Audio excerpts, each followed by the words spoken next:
থাকবে এগুলো হলো ফুসফুস, শ্বাসনালী, এখানে যা হবে এরা হইলো নিচেরটা। খেয়াল করো, এইটার কথা বলতেছো? আচ্ছা ঠিক আছে, ওকে। খেয়াল করো, এই যে ঊর্ধ্ব শ্বাসনালীর সংক্রমণ যেটা আছে, উপরে কি হয় দেখো, নাক, কান, গলা এইসব জায়গায় কি হয় খেয়াল করো, সাইনোসাইটিস হয়। সাইনোসাইটিস মানে কি? সাইনাসে ইনফেকশন। সাইনোসাইটিস মানে হলো সাইনাসে ইনফেকশন। খেয়াল করো, সাইনোসাইটিস মানে হলো সাইনাসে ইনফেকশন। মন থাকবে? সাইনাস কই থাকে আমাদের জানো? আমাদের সাইনাস কয়টা থাকে? সাইনাস থাকে আমাদের 4 জোড়া। মন থাকবে? সাইনাসের ভিতরে যখন পানি জমে সেটাকে আমরা সাইনোসাইটিস বলি। হ্যাঁ, সাইনোসাইটিসের ব্যথা খুবই ঝামেলা, ঠিক আছে, এটা সম্পর্কে আমরা সামনে জানবো। অটাইটিস মিডিয়া মানে কি? মিডল এয়ারে, মিডল এয়ারে ইনফেকশন, মিডল এয়ারে ইনফেকশন, ওটাকে আমরা কি বলি? মিডল এয়ারে ইনফেকশন বলি। ওকে, এখন আসো প্যারানেজাল সাইনাস। এই দেখো লেখা আছে, এটা কোনো দরকার নেই, কোনো কিছু জানবা কি জানো? কোন সাইনাসটা বড়, কোন সাইনাসটা ছোট? খেয়াল করো, ম্যাক্সিলারি সাইনাস এইটা সবচেয়ে বড়, ম্যাক্সিলারি সাইনাস এইটা সবচেয়ে বড় বড়। আচ্ছা, একজন বলছে ভাইয়া সাইনাস গুলা কই থাকে একটু দেখায় দেন। আচ্ছা, আমি ভিডিওটা অন করলাম, তোমরা একটু ভিডিওর দিকে খেয়াল করো, আমি বলে দিচ্ছি। খেয়াল করো, আমার ভিডিওর দিকে খেয়াল করো, তাহলে বুঝতে পারবা। এই যে কপাল দেখতে পাচ্ছ না, কপাল, এখানে থাকে ফ্রন্টাল সাইনাস, এখানে থাকে ফ্রন্টাল সাইনাস। ওকে, কপালে এই যেখানে এইটা, আর এই যে হাসলে গাল ফুলে যায় যে জায়গাটায়, এখানে থাকে হইলো ম্যাক্সিলারি সাইনাস। আর এথময়েডাল এবং স্ফেনয়েডাল এগুলো ছোট এবং চোখের পিছনে থাকে, ভিতরে, এগুলো বাইরে থেকে দেখা যায় না। বাইরে থেকে দেখা যায় ফ্রন্টাল এবং ম্যাক্সিলারি। ঠিক আছে, এখান থেকে এইটুকুই জানো, আর তেমন কিছু জানতে হবে না। মনে রাখবা ম্যাক্সিলারিটা হইলো সবচেয়ে ভালো। এখন বলতে পারো ভাইয়া সাইনাসের কাজ কি? সাইনাসের কাজ হলো ব্রেনকে হালকা করা, ব্রেনকে হালকা করা। ঠিক আছে, ওকে, দ্যাটস ইট। এখান থেকে এইটুকুই জানো, আর কিছু জানতে হবে না। এই সাইনোসাইটিস এগুলো কার কারণে হয়? কারণগুলো নিজেরা পড়ে নিবা। ব্যাকটেরিয়া, ভাইরাস, ছত্রাকের কারণে হয়। এখন এই সাইনোসাইটিস তোমার যদি 1 থেকে 2 মাস থাকে, এটা হবে অ্যাকিউট। অ্যাকিউট মানে কি জানো? হুট করে। অ্যাকিউট মানে কি? হুট করে। মনে থাকবে, অ্যাকিউট মানে হলো হুট করে। আর ক্রনিক মানে কি জানো? জন্মের পর থেকে। কিছু কিছু পোলাপান আছে দেখবা অ্যাকিউট নষ্ট। অ্যাকিউট নষ্ট মানে বুঝো, ইনস্ট্যান্ট বা কিছুদিন আগে নষ্ট হয়ে গেছে বা খারাপ হয়ে গেছে, এদেরকে বলবো অ্যাকিউট নষ্ট। আর কিছু কিছু পোলাপান দেখবা ছোটবেলা থেকে নষ্ট, এদেরকে আমরা বলবো কি? ক্রনিক নষ্ট। মন থাকবে? ওকে, দ্যাটস ইট। এখান থেকে এইটুকুই মনে রাখবা। ওকে, এবার আসো, এই যে ঠান্ডা লাগলে কি হয়? যখন তোমার ঠান্ডা লাগে তখন কি হয় জানো? এই সর্দির কারণে, ঠান্ডা লাগার কারণে পানি ঢুকে, এই পানিটা বা ফ্লুইডটা তোমার সাইনাসের ভিতরে যায় জমা হয়। তখন সাইনাসের ভিতরে কি পানি থাকার কথা বলো? কোনোভাবে থাকার কথা না। তো ওখানে যে পানি জমা হয়েছে, এই জন্য সাইনাসটা ব্যথা করে এবং মাথা ব্যথা করে। হ্যাঁ, এটা সাইনাসের প্রবলেম হলে কি করতে হয়? মেন্থলের ভাপ নিতে হয়। মেন্থলের ভাপ নিলে ওই গরম গরম ভাপের কারণে কিছু ফ্লুইড বের হয়ে যায়, তখন ব্যথাটা একটু রিলিজ হয়। That's it. এখান থেকে এইটুকু জানলে আমাদের জন্য যথেষ্ট। সাইনোসাইটিসের কারণ কি? ঠান্ডা, অ্যালার্জি, নাকের পলিপ এগুলোর কারণে হইতে পারে। লক্ষণ কি? লক্ষণ তোমরা সবাই জানো, এই হলুদ আব বা সবুজ আব তরল বের হবে, মাথা ব্যথা হবে, জ্বর জ্বর থাকবে, কাশি থাকবে। অর্থাৎ ঠান্ডা হলে যা হবে সব এখানে হইতে পারে। আর যদি দাঁতে ইনফেকশন থাকে, যারা মনে করো ঠিক মতো ব্রাশ করো না, ই করো না, তাদের এই সমস্যা হইতে পারে। হ্যাঁ, অ্যাজমা একটা ঠান্ডা জনিত সমস্যা, অ্যাজমা থাকলে তাদের সাইনোসাইটিস হইতে পারে। এবার আসো অটাইটিস মিডিয়া। অটাইটিস মিডিয়া জিনিসটা কি বলতো? অটাইটিস মিডিয়া হলো তোমার কানের মাঝখানে মাঝে মধ্যে কি হয় জানো? মাঝে মধ্যে যেটা হয়, আমি একটু ভিডিওটা অন করে দিই এখন, অটাইটিস মিডিয়াটা আমি একটু বলে দিই। খেয়াল করো, বাচ্চা পোলাপান ওদের অটাইটিস, ওরা করে কি জানো? মায়ের দুধ খাইতে খাইতে ঘুমায় পড়ে। তো যখন ঘুমায় পড়ে তখন কি হয় জানো? ওরা তো মানে ঘুমায় পড়ছে, তো ওদের মুখের ভিতরে মায়ের দুধ জমা হতে থাকে। তখন দুধ দিয়ে যখন মুখটা ভরে যায়, তখন কি হয় জানো? ওই দুধটা ইউস্টেশিয়ান টিউব দিয়ে কানের ভিতরে প্রবেশ করে, মধ্যকর্ণে প্রবেশ করে, তখন সেখানে ইনফ্লামেশন হয়। সেটাকে আমরা অটাইটিস মিডিয়া বলি। সেটাকে আমরা কি বলি? অটাইটিস মিডিয়া বলি। এখন বড় মানুষের তাইলে অটাইটিস মিডিয়া কেন হয়? বড় মানুষের বিভিন্ন কারণে হইতে পারে। ধরো তোমার কেউ কষে একটা থাপ্পড় দিল, তোমার কানের পর্দা ফুটো হয়ে গেল, এরপরে তুমি গোসল করতে গেলা বা ঠান্ডার ভিতরে বের হইলা, জলীয় বাষ্প জমা হইয়া কানের ভিতরে তোমার অটাইটিস মিডিয়া হইলো।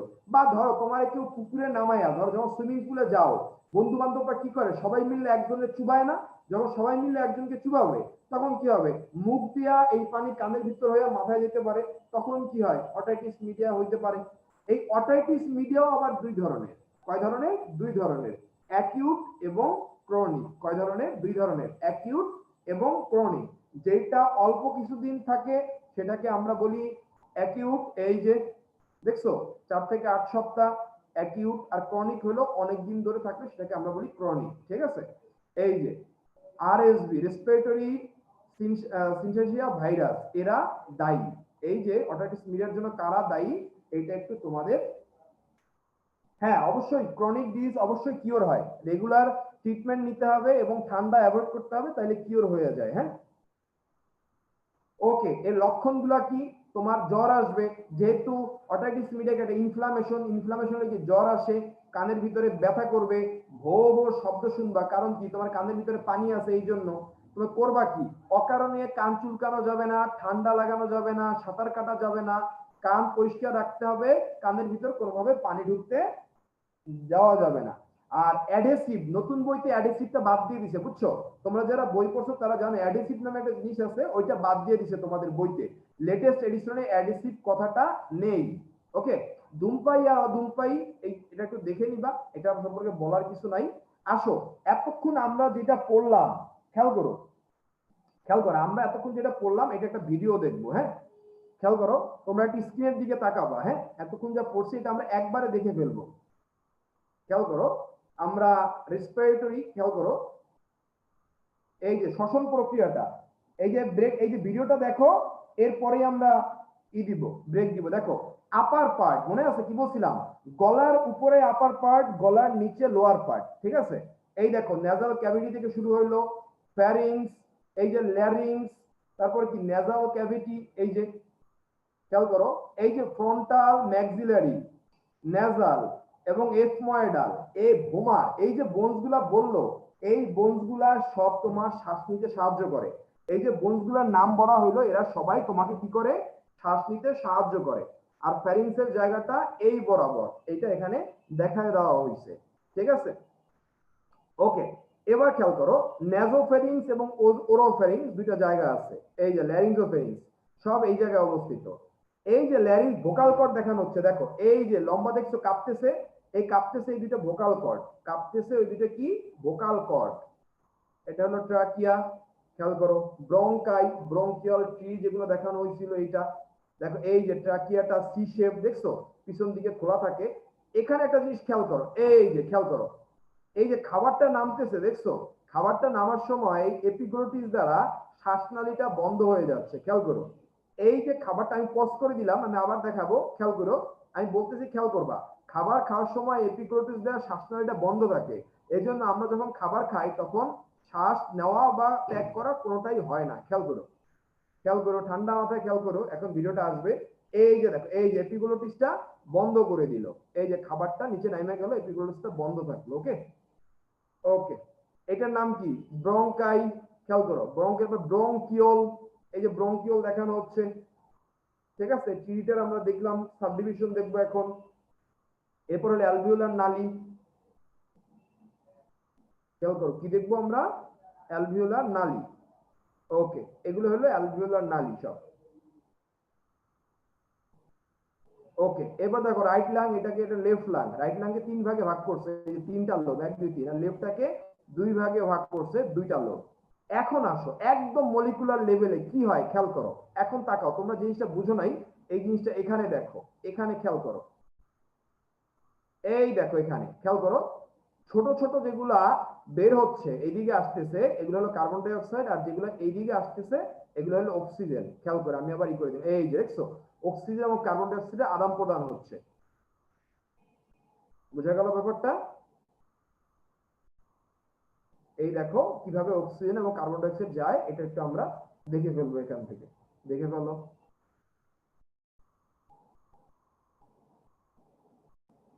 ওকে, এই মলিকুলার লেভেলে দেখো, এই যে দেখো, এই যে এই জায়গাটা খেয়াল করো, এই দেখো, দেখছো একদম তীর চিহ্ন দিয়ে দেখাইছে। অক্সিজেন কোথায় যাচ্ছে? অক্সিজেন যাচ্ছে নালিকার ভিতরে, আর কার্বন ডাই অক্সাইডে নীল নীল এগুলো আসতেছে ওই দিকে, দেখো খেয়াল করো, এই যে এই দেখছো এই নীল নীল গুলা অ্যালভিউলাসের ভিতরে প্রবেশ করতেছে। আশা করি বুঝতে পারছো কিভাবে কার্বন ডাই অক্সাইড এবং অক্সিজেনের আদান প্রদান হয়, বুঝতে পারছো না? এর চেয়ে সহজভাবে বোঝানো সম্ভব না। ওকে, এবার আসো লোহিত রক্তকণিকার ভিতরে কি ঘটনা ঘটে দেখো। এই যে লোহিত রক্তকণিকা থেকে এই দেখো, এগুলা কি জানো? দেহকোষ। দেহকোষের ভিতরে অক্সিজেন যাচ্ছে, আর দেহকোষ থেকে কার্বন ডাই অক্সাইড রক্তে প্রবেশ করতেছে। দেহকোষ থেকে কার্বন ডাই অক্সাইড রক্তে প্রবেশ করতেছে। এই হলো যা মোটামুটি আমাদের শ্বসন তন্ত্র। আশা করি বুঝতে পারছো।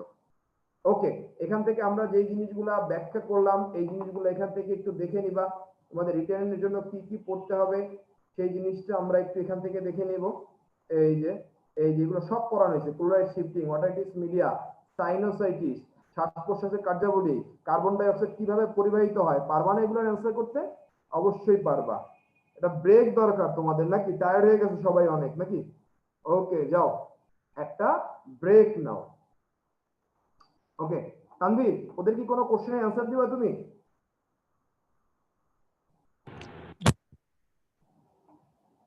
হ্যাঁ, সজীব ভাই, হ্যাঁ, ওদের কোনো কোশ্চেনের অ্যান্সার দিবা? আমি বলছি যেগুলো ছিল ওগুলো আমি পার্সোনালি বলে দিছি। ও ওদের আচ্ছা বেশিরভাগ কোশ্চেন হচ্ছে আপনার এটাই যে কি পড়বো না পড়বো, যে আচ্ছা, আমি কবে। এগুলো নিয়ে আলোচনা করতেছি, সমস্যা নাই। ঠিক আছে ভাই। ওকে, ঠিক আছে, একটা ব্রেক তোমাদের তোমাদের জন্য আসলে, মানে আমি দুঃখিত সাউন্ডের একটু সমস্যা হয়েছিল এই জন্য। আহ, তো তোমাদের এমনি কোনো পড়াশোনা বা পড়াশোনা বাইরে কোনো কোশ্চেন থাকলে চ্যাট বক্সে করতে পারো। ওকে, আশিক বলছে ভিডিওটা কই পাবা? এই ভিডিওটা আমি তোমাদের যখন ভিডিও আপলোড করা হবে তোমাদের সাইটে, সেখানে ভিডিওটা দিয়ে দেওয়া হবে। হ্যাঁ, এই ভিডিওটা সেখানে দিয়ে দেওয়া হবে, টেনশন নেওয়ার কিছু নাই। ওকে, আচ্ছা,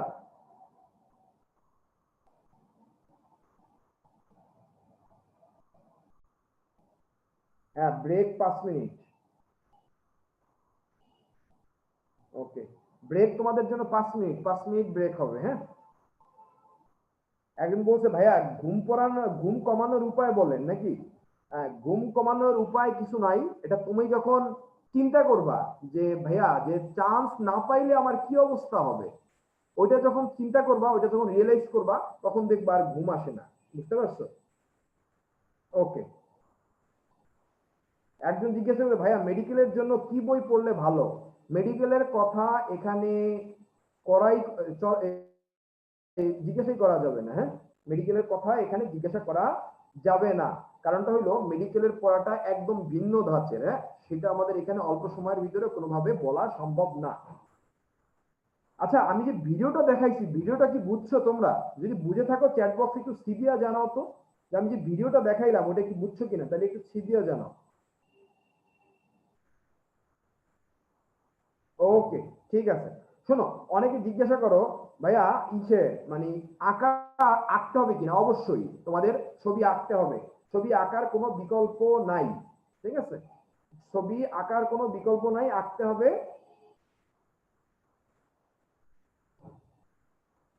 আচ্ছা, খেয়াল করো, 90% হয়ে গেছে। 90% না, 90% না, 70 to 80% হয়। ঠিক আছে, তোমাদের ওখানে হচ্ছে কি মেডিকেলে অনেক ইনফরমেটিভ জিনিস পড়তে হয়, বুঝছো? অনেক ইনফরমেটিভ জিনিস পড়তে হয়। তো দ্যাটস ওয়াই এই জিনিসগুলো করা যাবে না আর কি। আর ঢাকা ভার্সিটির জন্য আমরা যেগুলো বলতেছি ক্লাসে, এর বাইরে তোমার কিচ্ছু লাগবে না। এর বাইরে তোমার বেসিক্যালি কিছুই লাগবে না। তো চিল, এটা করো আর প্র্যাকটিস বই পড়ো, তাইলেই হবে। আর তোমাদের অনেক কোশ্চেন থাকে ভাইয়া বইতে ইনফরমেশন আছে আপনি এটা দিচ্ছেন, মনে রাখবা আমরা যেটা করা হয়, যে আমরা যে জিনিসগুলা দেই একদম লেটেস্ট, একদম লেটেস্ট। একদিন বলছে এটা কি উন্মেষ স্ট্যান্ডার্ডের বায়োলজি ক্লাস না ভাইয়া? হ্যাঁ অবশ্যই উন্মেষ স্ট্যান্ডার্ড। আমরাই ধরো উন্মেষে উদ্ভাসে ক্লাস নেই। যেমন ধরো আমি পার্সোনালি উন্মেষের কেমিস্ট্রি ক্লাস নেই, তোমাদের এখানে কি ক্লাস নেই যেন বলে, বায়োলজি ক্লাস নেই, আবার জিকে ক্লাস নেই, আমরাই ঘুরে ফিরে ক্লাস নেই সব জায়গায়। হ্যাঁ, তো ক্লাস সব একই, কিন্তু আমাদের টার্গেট ভিন্ন থাকে। আমরা কোন স্টুডেন্টদের কি পড়াইতে হবে এটা বুঝে আমি তোমাদের পড়াই। তোমাদের একটা ছোট্ট এক্সাম্পল দিই। হ্যাঁ, এটা বলা উচিত না, তারপরে বলি। উন্মেষে যখন পড়াই মেডিকেলের জন্য, ওদের জন্য আমরা এক ধরনের ক্লাস নেই। তোমরা যারা ইঞ্জিনিয়ারিং করতেছো তাদের জন্য এক ধরনের ক্লাস নেই, আর যারা শুধুমাত্র ভার্সিটির জন্য করে ওদের জন্য আলাদাভাবে ক্লাস নেই। কারণ ধরো শুধু ভার্সিটির জন্য যারা ক্লাস করে, তারা তোমরা ইঞ্জিনিয়ারিং এর জন্য যারা ক্লাস করো, তারা যেই পরিমাণ নিতে পারো বা বুঝতে চাও, ওরা ওই পরিমাণ বুঝতে চায় না বা বুঝতে পারেও না। সেই ক্ষেত্রে আমরা এক ধরনের ক্লাস সব জায়গায় নেওয়া যাবে না, এই জন্য কিছু কিছু পার্থক্য থাকে। ওকে, হ্যাঁ পেন্সিল নিতে পারো। ওকে, আচ্ছা আমার মেডিকেলের সিরিয়াল ছিল কত? আমার মেডিকেলের সিরিয়াল ছিল 189, 199তম ছিলাম। হ্যাঁ, যদি লেটেস্ট বই কেন সবচেয়ে ভালো হয়।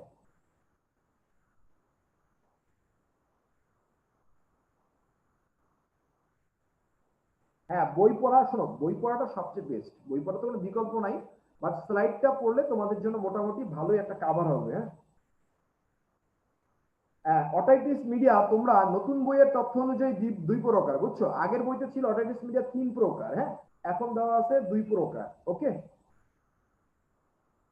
ওকে, এই যে এক গ্রামের স্বাস্থ্য ভাই পাওয়া গেছে, মেহেদি জিজ্ঞাসা করছে ভাই রিটেনের জন্য কি করব। ভাই প্রতিটা টপিক শেষে এই যে তোমাদের আমরা দেখায় দিলাম যে এই যে লেখা আছে লিখিত পরীক্ষার জন্য কিছু গুরুত্বপূর্ণ কোশ্চেন, এগুলো কি? এগুলো কি বলো? এগুলো কি তোমাদের রিটেনের জন্য না? ঠিক আছে, ক্লাসে কই থাকো তোমরা? ক্লাসে মনোযোগ না থাকলে হবে? মেডিকেল রিলেটেড কোনো কোশ্চেন এখানে আর করবা না, হ্যাঁ কোন মেডিকেল রিলেটেড কোনো কোশ্চেন আনসার এখানে দেওয়া হবে না। না ঢাবিতে তোমাদের ক্যালকুলেটর নিতে দিবে না, দিবে না। কনসেপ্ট বই পড়তে পারো, কোশ্চেন ব্যাংকও পড়তে পারো, বাট আমি কখনো কোশ্চেন ব্যাংক সলভ করতাম না। হ্যাঁ ওকে, এগুলো করলেই হবে। ওকে ঠিক আছে, অনেক গল্প করে ফেলছি তোমাদের সাথে। আসো আমরা পড়াশোনায় আবার ফেরত আসি, 5 মিনিট হয়ে গেছে।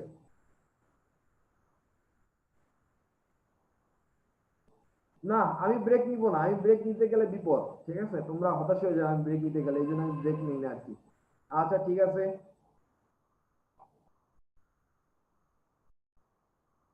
ওকে আসো আমরা সামনে চলে যাই। ওকে ঠিক আছে, তোমরা সবাই রেডি তো নাকি? চ্যাট বক্সে একটু সি দিয়ে জানাও তো, তোমরা ওয়াই দিয়ে জানাও, ওয়াই ওয়াই দিয়ে তোমরা রেডি কিনা। ওকে ইয়েস, সবাই রেডি আছে। ওকে, যারা রেডি না তারা একটু মুড়ি খেয়ে আসো। ঠিক আছে, কিছু করার নাই, আমরা শুরু করে দিব এখন। ওকে, এবার আসো বজ্র ও নিষ্কাশন। খেয়াল করো, তোমাদের একটা রং কনসেপশন আছে, ভুল কনসেপশন আছে। তোমরা বজ্র নিষ্কাশন শুনলেই চলে যাও কিডনিতে, বজ্র নিষ্কাশন শুনলেই চলে যাও কিডনিতে। কিন্তু ব্যাপারটা কি তাই? বজ্র দুই ধরনের হইতে পারে, একটা হইল নাইট্রোজেন ঘটিত, আর একটা হইল অন্যান্য। এই নাইট্রোজেন ঘটিত যে বজ্র, এটা বের হয় কিডনির মাধ্যমে। কিডনির মাধ্যমে নাইট্রোজেন ঘটিত যে বজ্রটা, এইটা বের হয় কার মাধ্যমে? কিডনির মাধ্যমে, মনে থাকবে। আর অন্যান্য বজ্র যেগুলো আছে, এরা ফুসফুসের মাধ্যমে বের হইতে পারে, এরপরে ত্বকের মাধ্যমে বের হইতে পারে, ঘামের মাধ্যমে বের হইতে পারে, বিভিন্ন মাধ্যমে এরা বের হয়ে যায়। তাইলে আমরা প্রধান অঙ্গ বলতে পারি কিডনিকে, কারণ 80% বজ্র যে আছে এর 80% করে হইলো কিডনি নিষ্কাশন, বাকি যে 20% এরা করে থাকে এইটা। এই জন্য কিডনিকে আমরা কি বলে থাকি? প্রধান রেচনাঙ্গ, মনে থাকবে। তাইলে আমরা বেসিক্যালি আজকে আলোচনা করব কি নিয়ে? কিডনি নিয়ে। ওকে, তো রেচন তন্ত্রের প্রধান উপাদান বা প্রধান রেচনাঙ্গ হলো যে কিডনি। এছাড়া বাকি যেগুলা থাকে সেগুলো হলো সহকারী। দেখো, ত্বক, ফুসফুস, যকৃৎ, পরিপাক নালী, এগুলো হলো সহকারী, এরা হলো সহকারী, মনে থাকবে। আর প্রধান কোনটা? প্রধান হলো এই যে, এটা হলো প্রধান। ঠিক আছে, ওকে দ্যাটস ইট। এবার চলে যাও রেচন তন্ত্র। এখানে অনেক কিছু পেঁচাইছে, হ্যাঁ আমরা এখান থেকে পড়বো না, আমরা একটা ভিডিও থেকে পড়বো। ঠিক আছে, আমরা দুইটা কিডনি পাই, ঠিক আছে, তারপর কিডনির নালিকা পাই, মূত্রথলি পাই, মূত্র নালী পাই। এখান থেকে আমি কিছু জিনিস দাগাই দিব, কিন্তু মেইন পড়াবো আমরা ভিডিও থেকে, ঠিক আছে? এই ডেট্রাটাস একটা অনৈচ্ছিক পেশি আছে, এটা দ্বারা মূত্রটা মানে মূত্রথলিটা নিয়ন্ত্রিত হয়, ঠিক আছে? এটা একটু মাথায় রাখবা। মূত্রথলির ক্যাপাসিটি, ধারণ ক্ষমতা 700 থেকে 750। কত? 700 থেকে 750, মানে সর্বোচ্চ এটা ধারণ করতে পারে। বাট প্রস্রাবের বেগ আসে কখন? যদি 280 থেকে 320 ml পর্যন্ত জমা হয়, তাহলেই মূত্রের বেগ আসে। ওকে, এবার চলে যাও মূত্র নালী বা ইউরেথ্রা। এটা হলো ছেলেদের ক্ষেত্রে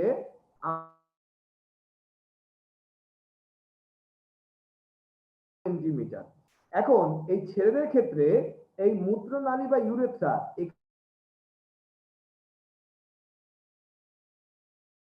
এটাই বের হয়, এই জন্য এটাকে কি বলা হয় জানো? ছেলেদের ক্ষেত্রে মূত্রনালীকে বলা হয় জনন রেচন নালী। কি বলা হয়? জনন রেচন নালী ছেলেদের ক্ষেত্রে। ছেলেদের ক্ষেত্রে মূত্রনালীকে কি বলা হয়? জনন রেচন নালী। মনে থাকবে, কারণ কি মূত্র এবং বীর্য দুইটাই এরকম হয়। শাওন, এটা শুধু তোমার প্রবলেম, এখন সবারটা ক্লিয়ার? খেয়াল করো, এখান থেকে এইটুকু জানলে আমাদের জন্য যথেষ্ট, বাকিটা আমরা সামনে দেখব। ওকে, এবার আসো, এই যে কিডনিটা দেখলাম না, একে আমরা দুই ভাগে ভাগ করব। খেয়াল করো, এই যে এই লাল দাগটা তোমরা দেখতে পাচ্ছ না? লাল দাগ, এই যে লাল দাগটা দিলাম, এর বাইরে বলা হয় কর্টেক্স। কি বলা হয়? কর্টেক্স। আর লাল দাগের ভিতরে যেটা থাকে ওটাকে বলা হয় মেডুলা। মনে থাকবে, লাল দাগের বাইরে যেটা সেটা কর্টেক্স, ভিতরেরটাকে বলা হয় মেডুলা। মেডুলার ভিতরে দেখো এরকম পিরামিডের মতো কিছু জিনিস আছে, বুঝছো? এদেরকে বলা হয় রেনাল পিরামিড। এদেরকে কি বলা হয়? Renal pyramid. এই রেনাল পিরামিডের মাথায় একটা গোল ছিদ্র থাকে, এই ছিদ্রটাকে বলা হয় প্যাপিলা। কি বলা হয়? প্যাপিলা। প্যাপিলা এখানে দেওয়া নেই, আমি লিখে দিলাম। রেনাল পিরামিডের মাথায় যে ছিদ্রটা থাকে সেটাকে বলা হয় প্যাপিলা। মনে থাকবে। এরপরে আসো, পেলভিস নামে একটা জায়গা আছে। এই যে সব রেনাল পিরামিড যে জায়গাটা মিলিত হয়েছে এটাকে বলা হয় রেনাল পেলভিস। পেলভিস কোনটা? এইটা, এটা হলো রেনাল পেলভিস। এবার আসো হাইলাম। হাইলাম হলো এইটা। হাইলাম কোনটা জানো? হাইলাম এবং পেলভিস দুইটা চিনতে পারবা না? আমি একটু অন্য কালে যে দাগাই দিচ্ছি, খেয়াল করো। হাইলাম এবং পেলভিস দুইটার ভিতরে পার্থক্য জানতে হবে, খেয়াল করো। এই যে ভিতরে রেনাল পিরামিড যেখানে উন্মুক্ত হয়েছে সেটাকে বলি আমরা পেলভিস। মনে থাকবে, সেটাকে কি বলি? পেলভিস। আর এই যে নালিকা প্রবেশ করতেছে এবং বের হচ্ছে এটাকে বলা হয় হাইলাম। হাইলাম আর কোথায় আছে চ্যাট বক্সে একটু জানাও তো। হাইলাম আর কোথায় আছে চ্যাট বক্সে একটু জানাও। চ্যাট বক্সে একটু জানাও দেখি হাইলাম আর কোথায় পড়ছো। চ্যাট বক্সে জানাও তো দেখি। একজন পড়ছে হার্টে পড়ছে, বানাবো বানাবো। হার্টে স্যার আর কোথাও পড়ো নাই কোনো কথা? আর একজন ব্রেনে চলে গেছে। ফুসফুসে হাইলাম থাকে, ফুসফুসেও হাইলাম থাকে। কোথায় থাকে? ফুসফুসে হাইলাম থাকে। কারণ হাইলাম মানে কি জানো? হাইলাম মানে হলো যেখান থেকে শিরা ধমনী প্রবেশ করে এবং বের হয় সেটাকে হাইলাম বলে। মনে থাকবে, যেখানে শিরা ধমনী একসাথে প্রবেশ করে এবং বের হয় সেটাকে হাইলাম বলে। তাহলে হাইলাম এই জিনিসটা কই থাকে? ফুসফুসেও থাকে। দাগ দিয়ে দিলাম, ফুসফুসেও থাকে, এটা একটু মনে রাখবা। তাইলে হাইলাম এবং পেলভিস দুটোর ভিতরে পার্থক্য বুঝছো? যদি হাইলাম এবং পেলভিসের ভিতরে পার্থক্য বুঝে থাকো চ্যাট বক্সে একটু সি দিয়া জানাও, আর না বুঝলেও জানাও, আমি আবার বলবো, সমস্যা নাই।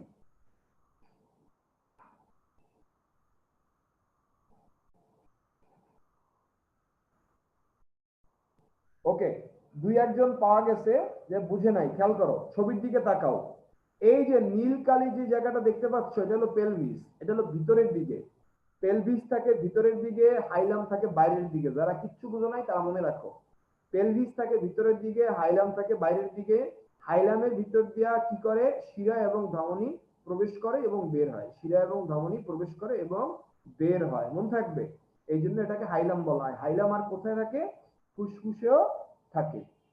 ওকে, এরপর চলে যাও, একটা কিডনি কতটুকু হয়? 10 থেকে 12 সেন্টিমিটার। বলো, কিডনির যে বাইরের আবরণ সেটাকে আমরা কি বলি? ক্যাপসিউল বলি। কি বলি আমরা? ক্যাপসিউল বলে থাকি।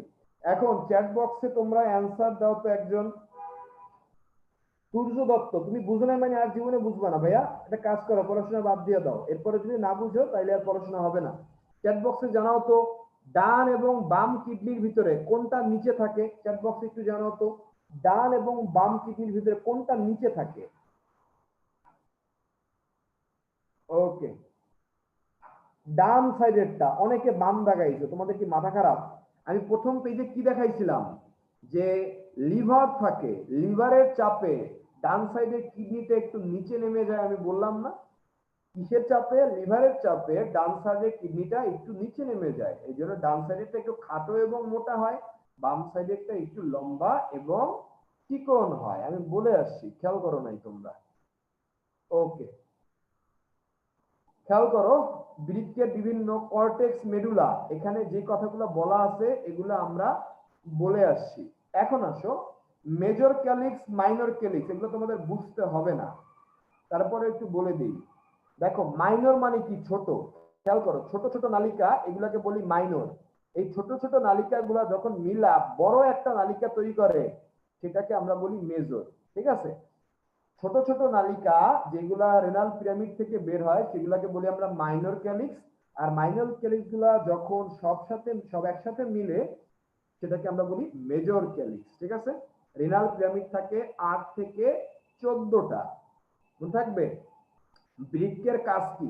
বৃক্কের কাজ নাইট্রোজেন গঠিত বজ্র বের করা, পানি ভারসাম্য রক্ষা করা, লবণের পরিমাণ নিয়ন্ত্রণ করা, তারপরে বিভিন্ন আয়ন বের করে দেওয়ার মাধ্যমে অম্লক্ষার সাম্যাবস্থা বজায় রাখা, রক্তচাপ নিয়ন্ত্রণ করা। আর এখান থেকে রেনিন উৎপন্ন হয়, এরিথ্রোপয়েটিন উৎপন্ন হয়। এরিথ্রোপয়েটিন কি কাজে লাগে?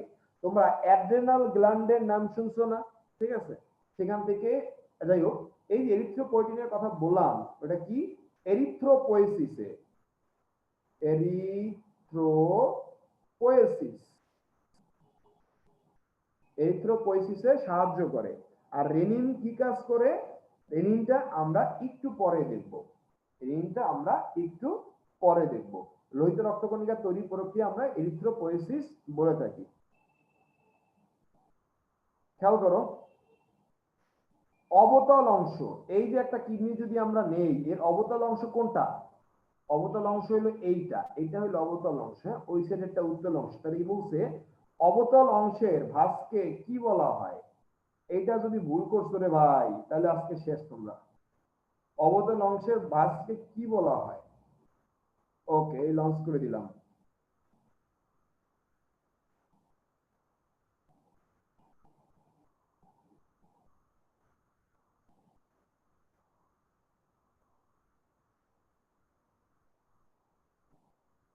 এইটাও তোমরা 90% কাভার করতে পারলা না, খুবই দুঃখজনক, খুবই খুবই খুবই দুঃখজনক ব্যাপার, ফ্রাস্ট্রেটিং। ও বাবা, এই যে 80% নিচে নেমে গেছে। বাহ, তোমরা তো রেকর্ড ব্রেক করে ফেললা। এই ব্রেক তো আমি তো কোনো ব্যাচের কোনো স্টুডেন্টদের দেখিনি কারো ইসে পোল কোশ্চেনে 80% এর নিচে নামছে। তোমরা তো জোস, তোমরা তো জাতির ব্যাকবোন হয়ে যাইতেছো। ব্যাক বেঞ্চাররা নাকি জাতির ব্যাকবোন, তোমরা তো তাই হয়ে গেছো। ঠিক আছে, তোমরা যেই রেজাল্ট করছো 80% হয়ে গেছে, বাহ, মানিজত বাঁচাইছো। আমি নির্বাক বেসিক্যালি। তো তোমাদের অ্যান্সার কি হবে? হাইলাম। ঠিক আছে, আর তোমরা যেই রেজাল্ট করছো নির্বাক হয়ে গেছি, এখানে আমার আর কিছু বলার নাই, আমি হতাশ। ঠিক আছে, এবার আসো আমরা নেফ্রন নিয়ে একটু আলোচনা করি। খেয়াল করো, এই যে নেফ্রন যে জিনিসটা আছে এটা সম্পর্কে আমরা একটু জানবো। নেফ্রন প্রতি বৃক্কে থাকে কয়টা? 10 থেকে 12 লক্ষ নেফ্রন থাকে। তাইলে দুই কিডনি মিলা থাকে কত? 20 থেকে 24 লক্ষ। দুই কিডনিতে, দুই কিডনি 20 থেকে 24 লক্ষ। এদের মিলাইলে তুমি যদি সবগুলোর যোগ করো তাহলে 36 কিলোমিটার হবে, বা 22.5 মাইল পর্যন্ত এরা হইতে পারে। তো নেফ্রনকে এখানে দুই ভাগে ভাগ করছে, আগে তিন ভাগ ছিল এখন দুই ভাগ করে ফেলছে। একটা হলো সুপারফিশিয়াল কর্টিক্যাল, এটা 90%, আর জাক্সটা মেজুলারি এটা হলো 10%। খেয়াল করো, সুপারফিশিয়াল কর্টিক্যাল, কর্টিক্যাল মানে কি জানো, যেগুলো কর্টেক্সে থাকে। তাইলে তুমি বুঝতে পারতেছো কর্টেক্সে নেফ্রন থাকে কয় পার্সেন্ট, 90%, আর মেডুলায় থাকে কত, 10%। কেমনে থাকে আমি একটু পিছনের ছবিতে বুঝাই যাই। হ্যাঁ, এই দেখো, এই ছবিটার দিকে তাকাও, খেয়াল করো, এই যে দেখছো নেফ্রনের বেশি অংশ কোথায় থাকে, ইম্পর্টেন্ট অংশগুলো থাকে হলো কর্টেক্স এর ভিতরে, এই জন্য কর্টিক্যাল নেফ্রন হলো 90%। ওকে, এবার আসো, এই যে এগুলা যে বলছে এগুলো আমরা এখান থেকে দেখবো না, এগুলো আমরা সামনে থেকে দেখব, এই যে এখান থেকে দেখব। খেয়াল করো, এটা না, আমরা নিজের একটা ছবি এইটা পড়ি, এখানে ছবিটা ভালো হয়নি, আমার ভালো লাগে নাই।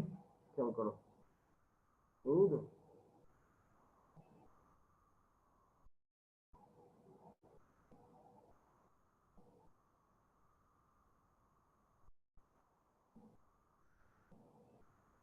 কথা, এটা কোনো কথা? আহ,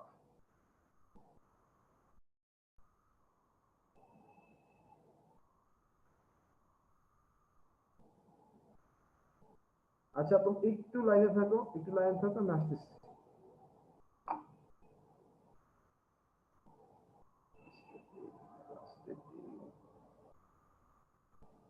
হ্যাঁ, স্ক্রিন শেয়ার অফ, দ্বারা আমি অন করতেছি।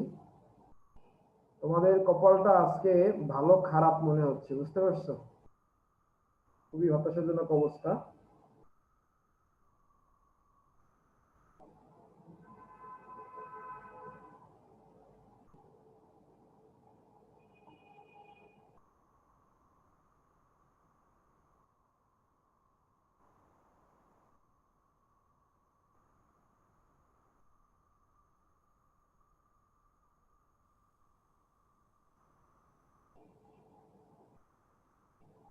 ভাই আসো, কথা বলি। আমি আছি, সমস্যা নাই, আমি দিচ্ছি দিচ্ছি, সমস্যা নাই, আমি আছি। তোমাদের কিছু কমন কোয়েশ্চেন হচ্ছে, এক নাম্বার হচ্ছে যে তোমরা কিভাবে পড়বা। হ্যাঁ, আমি একটু ক্লিয়ার বলে দিই, মানে আমি যেভাবে পড়তাম আর কি এডমিশন টেস্টের সময় আর কি। প্রথমত তোমাদের যে স্লাইডটা দেওয়া হয়, অনেকেই বলে শুধু অনলি স্লাইড এনাফ না, স্লাইডটা তোমাদেরকে একদম জাস্ট আমরা ধরাই দিচ্ছি, মানে এটা হচ্ছে মানে ভালো করে পড়তে হবে এটাই। স্লাইড গুলো তো পড়বো অবশ্যই, কিন্তু ফেলো। তারপর শুরুতে তোমরা এই টপিক্স এর উপর বিগত বছরের কোশ্চেন গুলো পড়ে ফেলবা কোশ্চেন ব্যাংক থেকে। তো তোমার একটা আইডিয়া হয়ে যাবে যে ঢাকা ইউনিভার্সিটি কি ধরনের কোশ্চেন আসতেছে, মেডিকেলে কি ধরনের কোশ্চেন আসতেছে, বিভিন্ন ভার্সিটিতে কি ধরনের কোশ্চেন আসতেছে। তারপরে তোমরা স্লাইডটা পড়ে ফেলো, কারণ স্লাইডের মধ্যে আমরা যেগুলো ভালো করে, তখন তোমরা স্লাইড গুলো পড়লে তখন তুমি বুঝতে পারবা আগে কোশ্চেন ব্যাংক পড়ার পর যে হ্যাঁ ভাইয়ারা কেন এটা ইম্পর্টেন্ট বলছিল, কেন এটা বারবার ভালো করে পড়তে বলছিল, এটা তোমরা বুঝে ফেলবা। তারপরে তারপর তোমরা, তোমাদের তো উদ্ভাসে কনসেপ্ট বুক আছে, কনসেপ্ট বুকে হচ্ছে গুছানো ভালো আর কি, আমি যেটা দেখছি আর কি, কনসেপ্ট বুক খুব ভালোভাবে গুছানো থাকে। তোমরা চাইলে কেউ কনসেপ্ট বুক ভালো করে পড়তে পারো, অথবা কেউ যদি মেন বই পড়তে পারো, কারণ মেন বই পড়তে টাইম নিয়ে পড়তে হবে, মানে যে অনেক বেশি যদি পড়তে পারো তাহলে মেন বুক সবচেয়ে বেস্ট। তো যার কারণে যেটা করবা, মেন বই যদি পড়ো তাহলে কনসেপ্ট বুক থেকে যেগুলো একটু গুছানো আছে, গুছানো গুলা মেন বইয়ে নিয়ে আসবা। অথবা কনসেপ্ট বুকে যদি পড়ো, এছাড়া তোমার যদি মনে হয়, কারণ তুমি নিজে নিজে পড়তে পড়তে একটা আইডিয়া হয় যে এটা হয়তো ইম্পর্টেন্ট, এটা হয়তো ক্লাসে হয়তো ভালোভাবে বুঝি নাই, বা এটা হয়তো বইতে একটু ভালো করে আছে, যেহেতু তোমাদের সবারই বই পড়া আছে। হ্যাঁ, এভাবে একটু পড়ো আমার মতে, অ্যাটলিস্ট কোয়েশ্চেন ব্যাংক প্রথমে, তারপর স্লাইড, তারপর অ্যাটলিস্ট কনসেপ্ট বুক অথবা মেন বই, যে যেটাই পড়ো। হ্যাঁ, এইভাবে একটু পড়ো। ভাই আপনি কন্টিনিউ করেন। হ্যাঁ, ঠিক আছে, খেয়াল করো, আমরা নেফ্রন নিয়ে একটু আলোচনা করি। হ্যাঁ, নেফ্রনটা ব্যাপারটা হলো অনেকটা এরকম। খেয়াল করো, এই যে এইভাবে একটা জিনিস থাকে, এখান থেকে এরকম একটা পেঁচানো নালিকা নিচে নামে, এই পেঁচানো নালিকাটা নীলা একটা নালিকা তৈরি করে, এইটা আরো চিকন হয়ে যায় যখন, যেটাকে আমরা বলি লুপ অফ হেনরি।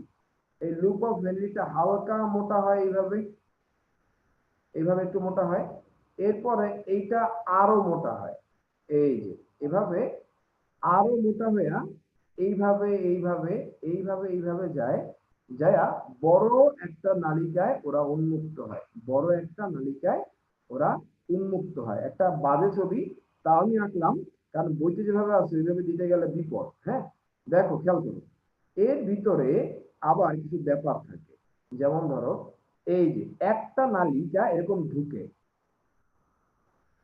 খেয়াল করো, একটা নালিকা ঢুকে আর একটা নালিকা বের হয়, মনে রাখবা ইতে এক্সিট ইতে ইফারেন্ট, যে বের হয় ইফারেন্ট, তাহলে যে ঢুকে সে কি এফারেন্ট, যে ঢুকে সে অ্যাফারেন্ট আর যে বের হয় সে ইফারেন্ট, এটা একটু মাথায় রাখবা, ঠিক আছে। আর এরা মিল এরকম হয়, এটাকে বলা হয় কি বোম্যান্স ক্যাপসুল, ঠিক আছে, কি বলা হয় বোম্যান্স ক্যাপসুল, ক্যাপসুল। এই যে দ্বিস্তরী লেয়ার আর ভিতরে যে নীলটা দেখতে পাচ্ছ এটাকে বলা হয় গ্লোমেরুলাস, কি বলা হয় গ্লোমেরুলাস। এই গ্লোমেরুলাস এবং বোম্যান্স ক্যাপসুল এদেরকে বলা হয় রেনাল কর্পাসল, কি বলা হয় কর্পাসল, এটাকে বলা হয় রেনাল কর্পাসল।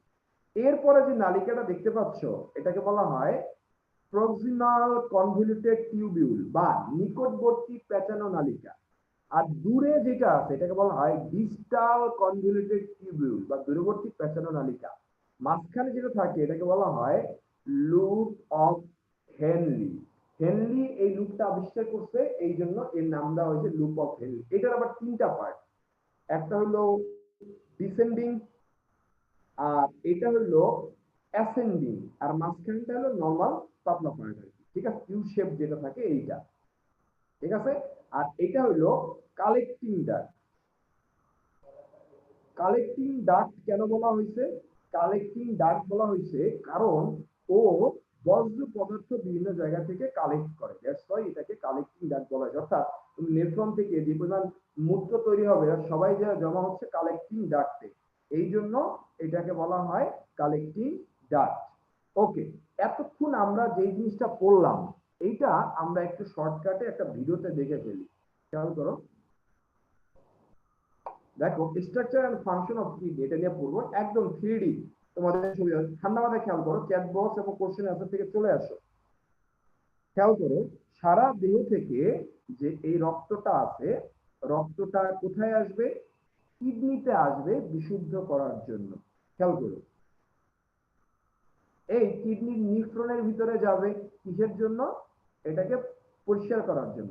এই দেখো আমি পজ করে দিলাম এখানে, খেয়াল করো এখানে ঘটনাটা কি হয়। এই যে দেখছো শিরা এবং ধমনী আছে, এই যে বড় বড় জিনিসগুলো দেখতে পাচ্ছ এগুলা কি রেনাল পিরামিড, এগুলো সব হলো রেনাল পিরামিড।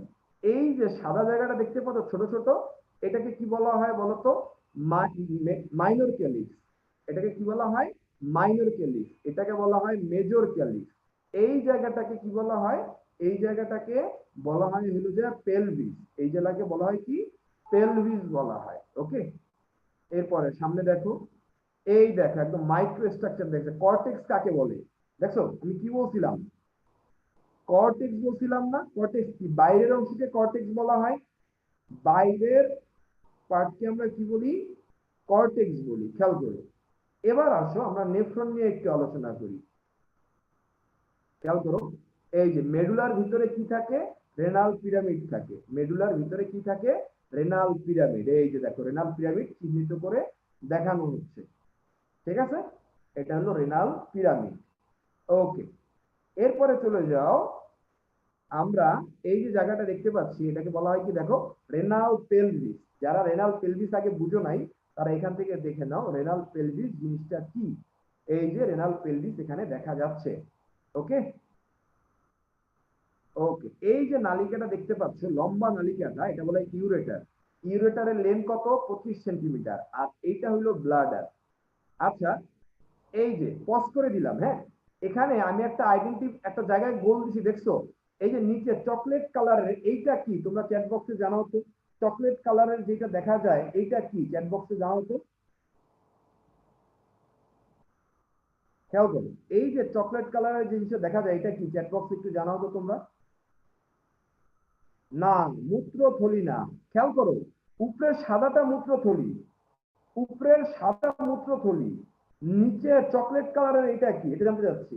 একজন বলছে জরায়ু, আল্লাহ মাফ করো, তোমাদের এই অবস্থা কেন বলো তো। আচ্ছা, প্রোস্টেট বলছো ইব্রাহিম, থ্যাংক ইউ ইব্রাহিম, আরো কয়েকজন প্রোস্টেট বলছো, যারা প্রোস্টেট বলছো তাদের অ্যান্সার ঠিক আছে, হ্যাঁ থ্যাংক ইউ ইব্রাহিম। মাহফুজুল ঠিক বলছো, ফাইন ঠিক বলছো, আচ্ছা এখন অনেকে ঠিক বলতেছো, এতক্ষণ বলছো তোমরাই। এই যে তোমরা যেটা দেখতে পাচ্ছ চকলেট কালারের, এটা হলো প্রোস্টেট গ্ল্যান্ড। হ্যাঁ, ওকে। মূত্রথলি হলো এইটা, মূত্রথলি হলো সাদাটা। ওকে, ডেইলি 1 থেকে 1.5 লিটার পর্যন্ত মূত্র এখান থেকে বের হয়, এই জন্য আমাদের ডেইলি 3 লিটার করে পানি খাওয়া উচিত। ঠিক আছে, ওকে। এবার আসুন আমরা আরেকবার একটু দেখি কর্টেক্স কোন জায়গাটা, আশা করি চিনতে পারছো। ঠিক আছে, মেডুলা কোন জায়গাটা চিনতে পারছো। ঠিক আছে, এরপর চলে যাও রেনাল পিরামিড কি চিনতে পারছো। এরপরে চলে যাও রেনাল পেলভিস কি চিনতে পারছো, এই জায়গাটা। ঠিক আছে, এই এখান থেকে মোটামুটি এই জিনিসগুলা জানলেই আমাদের জন্য যথেষ্ট। ঠিক আছে, ওকে, দ্যাটস ইট। এখান থেকে আমরা আর তেমন কিছু জানবো না, শেষ আমাদের। ওকে, এই যে কিডনির যে বিভিন্ন পার্ট বললাম, পার্টগুলো কি বুঝতে পারছো? যদি ভিডিও থেকে পার্টগুলো বুঝতে পারো চ্যাট বক্সে একটু সি দিয়া জানাও যে ভাইয়া বুঝছি। না, পানি খাওয়া ক্ষতিকর না, অল্প একটু খাইলে মানে মোটামুটি বেশি খেলে সমস্যা নাই, কিন্তু যদি 10 লিটার খাও তাইলে আবার বিপদ, 10 লিটার খাওয়া যাবে না। ওকে, ঠিক আছে।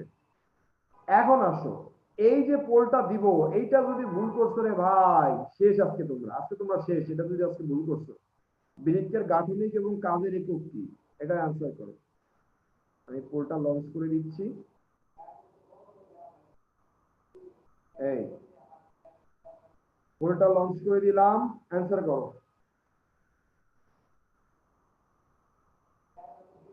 এই কোশ্চেনও ভুল করছো তোমরা, কোনো কথা বলো। বৃক্কের গঠন এবং কাজের একক কি, এটা যদি ভুল করো আর কিছু বলার থাকে বলো।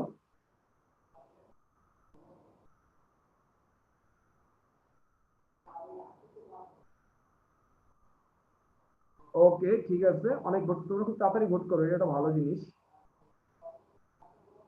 খেয়াল করো, 96% সঠিক আনসার বলছো। হ্যাঁ,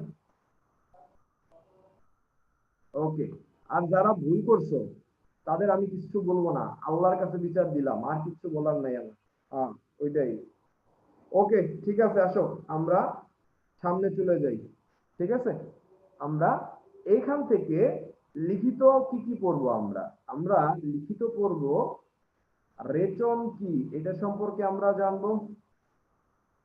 বৃক্কের গঠন নিয়ে আলোচনা করব, রেনাল পিরামিড নিয়ে আলোচনা করছি, নেফ্রন কি, নেফ্রনের গঠন কি, এই জিনিসগুলো আমরা পড়ছি।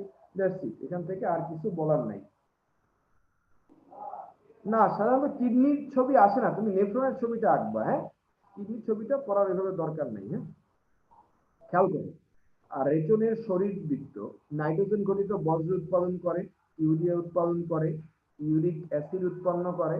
তোমার জানতে হবে কোন প্রক্রিয়ার মাধ্যমে এটা হয়। খেয়াল করো, অর্নিথিন চক্রের মাধ্যমে ইউরিয়া তৈরি হয়।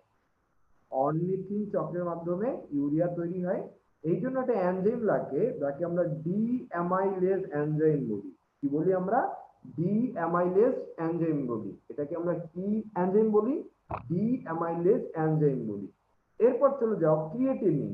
ঠিক আছে, ক্রিয়েটিনিন একটা অ্যামাইনো অ্যাসিড বিপাকের ফলে তৈরি হয়, অর্থাৎ সোজা বাংলা কথায়, যদি পেশিতে যেই ক্রিয়েটিন নামে একটা জিনিস থাকে সেটা ভাঙলে সেখান থেকে ক্রিয়েটিনিন বের হয় আর কি। ক্রিয়েটিনিন বেশি তৈরি হওয়া মানে কি জানো?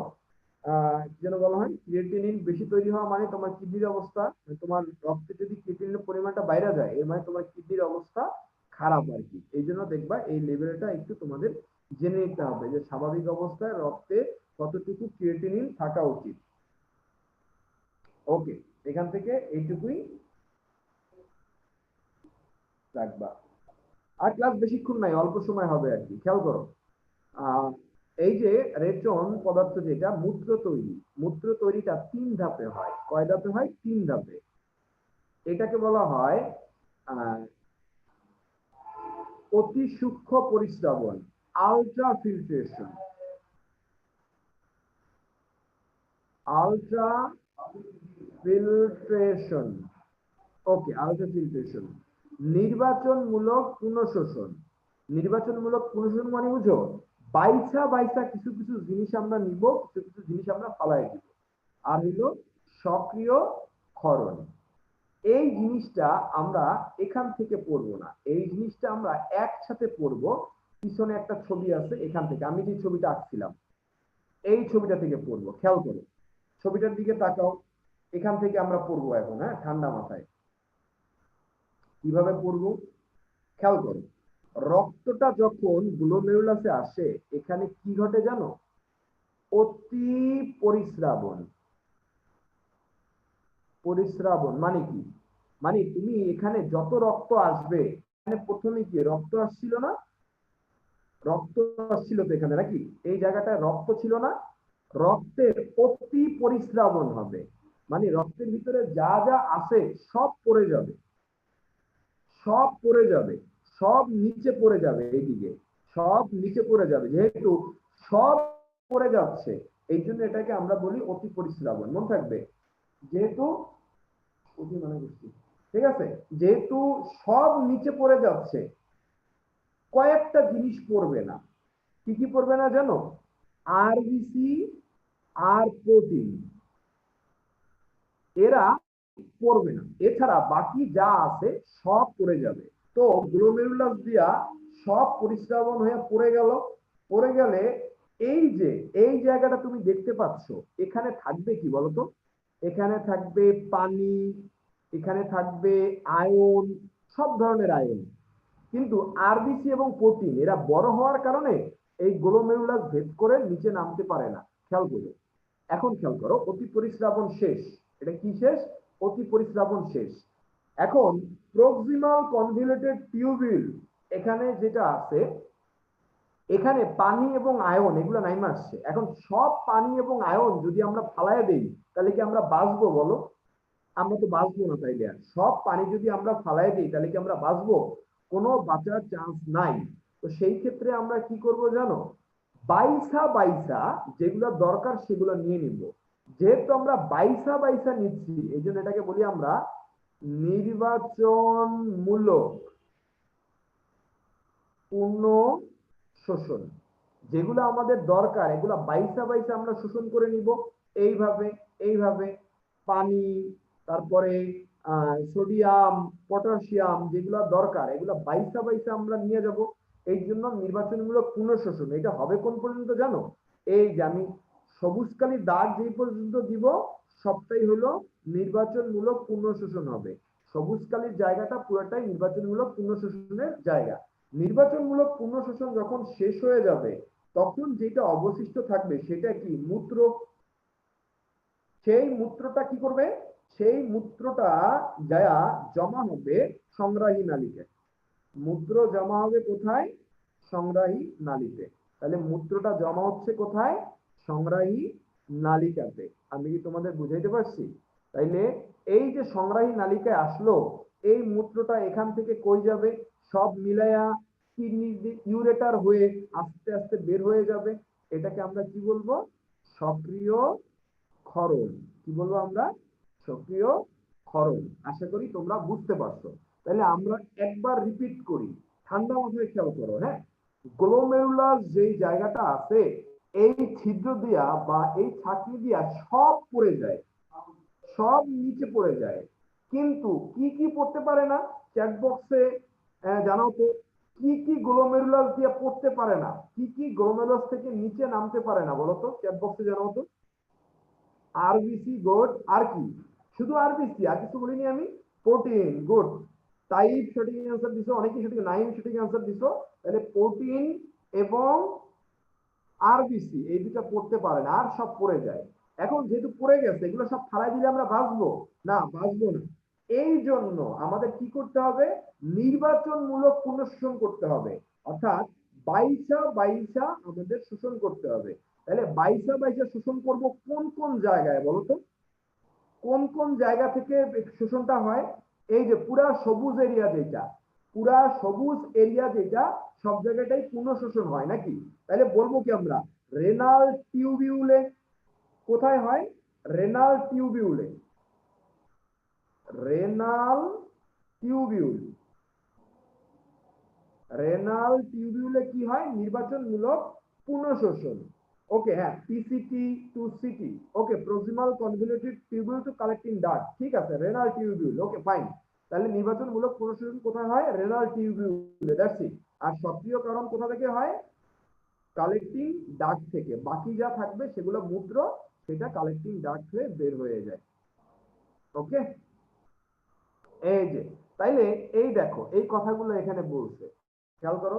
অতি পরিশ্রাবণ আমরা বুঝাইতে পারছি এখানে, আমি লিখি।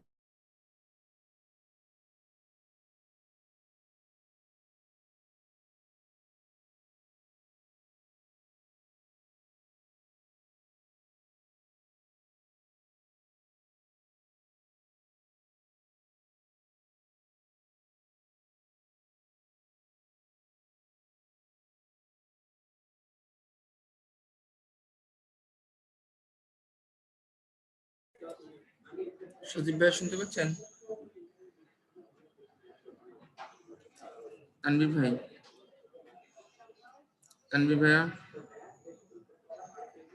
ভাই তোমরা একটু অপেক্ষা করো, ভাই হয়তো সম্ভবত কারেন্ট চলে গেছে, 1 মিনিটের মধ্যে চলে আসবে, একটু অপেক্ষা করো।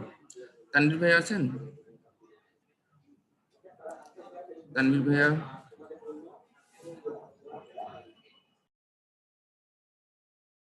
হ্যাঁ ভাইয়া।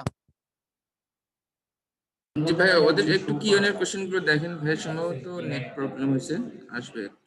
কিউএনএর কোশ্চেন গুলো একটু দেখেন, ওদের সাথে কথা বলেন। আচ্ছা, সেটা হচ্ছে ভাইয়া কনসেপ্ট বুক পড়লে কি মূল বই পড়া লাগবে? আমি তোমাদেরকে বললামই, সেটা হচ্ছে তোমার কনসেপ্ট বুক হচ্ছে একটু গুছিয়ে আর কি, মানে সব তুমি দেখলেই বুঝবা, তুমি পড়াটা পড়ো। কনসেপ্ট বুক পড়ে তাহলে তুমি মেন বই হাত দিও, তাই তুমি বুঝতে পারবা যে সব জিনিসই মোটামুটি গুছানো থাকে। যেটা তোমার কিছু মনে হইলো নাই, কোশ্চেন ব্যাংক পড়ার পর মনে হইলো না ওই জিনিসটা থেকে আগে কোশ্চেন আসছে, তাহলে মেন বই থেকে এই জিনিসটা পড়ে নিও। বাট যে কোনো একটা ভালো করে পড়ো, কনসেপ্ট বুক পড়লে কনসেপ্ট ভালো করে পড়ো। কারণ তুমি যখন পরীক্ষার আগে তুমি চাইলেও সব একসাথে পড়তে পারবা না, এটা তোমার বুঝতে হবে। তারপরে হ্যাঁ, এই, এটা আমি চলে আসছি। আচ্ছা ভাই চলে আসছেন, আচ্ছা ওকে, ঠিক আছে। খেয়াল করো। যেটা বলতেছিলাম, আমি খুবই দুঃখিত, এখানে আসলে খুব ঝামেলা করতেছে।